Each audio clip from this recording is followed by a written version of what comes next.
folks, want to apologize for not covering the Ron DeSantis town hall last night, and also want to apologize for not covering the Nikki Haley town hall last night. Because in our defense, though, they're completely inconsequential. We didn't know they were happening. Yeah. Well, I don't want to say that because we will probably cover the debate next week. Oy, oy, oy. Will we? Maybe. The debate between the two inconsequential. When you mix the two inconsequentials together, right, becomes of consequence. Maybe. Perhaps. Here is Matt Triplett, Senior Project Manager, I don't know with whom, CNN, asking Nikki Haley a question about gun violence. We just had a situation where a 17-year-old in, I think it's Iowa, went into an elementary school, maybe it was a middle school, killed one kid and shot the principal, I think, too. And initial reports, at least from people who knew this 17-year-old, and then he killed himself, was that he was bullied and went in and took it out on these other kids. Unclear why. But here is Nikki Haley. I don't know if she was responding to this or the other almost daily situation of gun violence we have in this country. But here we go. With the school shooting that happened today in Perry, how do you plan to address the school shooting issue? Enough is enough with politicians skirting the issue on this, and it must be addressed. Pause it. She's not going to skirt the issue. She's going to come at this gun violence head on. Let's hear it. Here again, I just got to go back to the beginning. No more skirting the issue. With the school shooting that happened today in Perry, how do you plan to address the school shooting issue? Enough is enough with politicians skirting the issue on this, and it must be addressed. I mean, it's heartbreaking, right? I mean, our hearts go out to the parents of all of them. Our hearts go out to the kids that are going to have to deal with this for a few years. Much thanks to law enforcement, to the chief who did a great job, to the principal who really has come out as such a hero in this. How do I skirt I have this? a mom heart. My daughter works at the Children's Hospital, and I worry about something happening there. My son is a senior in college. I worry about something happening on his campus. My son-in-law is a fifth grade teacher at a school. I worry about something happening there. Every day, the first thing I do when I wake up is think of my kids, and the last thing I think of when I go to bed is my kids. And so I know the concerns that everybody has.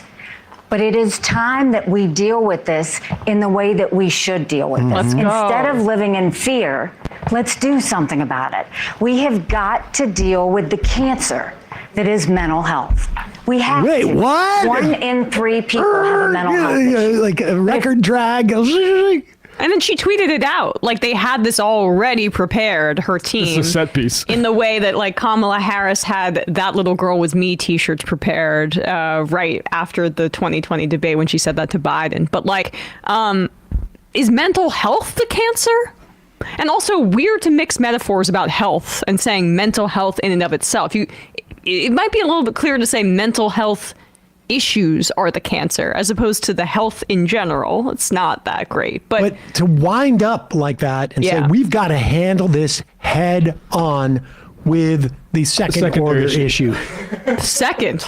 I mean, the second order issue. And also not deal with it head on at all, which would be universal health care where mental health issues can be dealt with, where everybody has access and the ability to seek mental health care if they choose. She won't deal with it at all. So she's pretending to deal with the 4th, 5th, 6th order issue in this situation. What's the chemotherapy we do for mental health, the cancer of mental health? Yes. Children's Hospital, and I worry about something happening there. My son is a senior in college. I worry about something happening on his campus. My son-in-law is a 5th grade teacher at a school. I worry about something happening there. Every day, the first thing I do when I wake up is think of my kids, and the last thing I think of when I go to bed is my kids. And so I know the concerns that everybody has. But it is time that we deal with this in the way that we should deal with this. Instead of living in fear, let's do something about it. We have got to deal with the cancer that is mental health. We have to. 1 in 3 people have a mental health issue. But if treated, they can live a perfectly normal life. What we see is 80% of mass shooters are in some sort of crisis at the time that they do that. We've got to do better. The problem is we don't have enough mental health therapists. And people don't have enough money to go to therapy. She wanted to get rid of the ACA, wanted to repeal it. I do not think under her governorship they expanded Medicaid. Quite sure that she actually didn't. They wouldn't expand Medicaid. In fact, I'm looking at a piece right here where Bernie Sanders dinged her back in 2015 for not expanding Medicaid for, I think, 200,000 people. So, She doesn't, I guess she didn't spend that much time back then thinking about it. Maybe not. Amazing. Yeah, like not amazing, one but in not three amazing. people. Yeah, 1 in 3 people should have more mental health, care. Like talking about school shootings, like there's mental health problems across the world.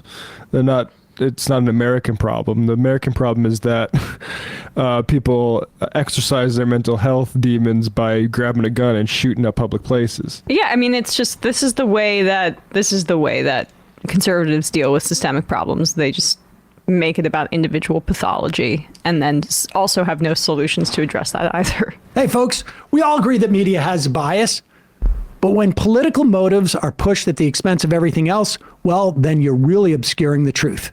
Just look at the story on Kim Jong-un, urging women to have more children. On the left, most headlines are straightforward. A couple note Kim's tears or his chilling demand. Meanwhile, on the right, nearly every headline mentions Kim Jong-un crying. See, this level of insight is possible thanks to our sponsor, Ground News. It's a website and an app that's on a mission to give readers an easy and data-driven way to read the news. Every story comes with a quick visual breakdown of the political bias, the factuality, and the ownership of the sources. It's backed by ratings from 3 independent news monitoring organizations. This gives you an opportunity to become a better decipherer of the media. For instance, in the Kim Jong-un story, out of 92 reporting outlets, 19% lean left and 42% lean right. You can also see the ownership and the factuality information of the reporting outlets. Right now, Ground News is running a New Year's sale offering my audience 30% off their Vantage plan, making it only about $5 a month. This gives you unlimited access to all their features. Check it out. You're going to become a better consumer of the media. Go to ground.news/majority. The link is down below.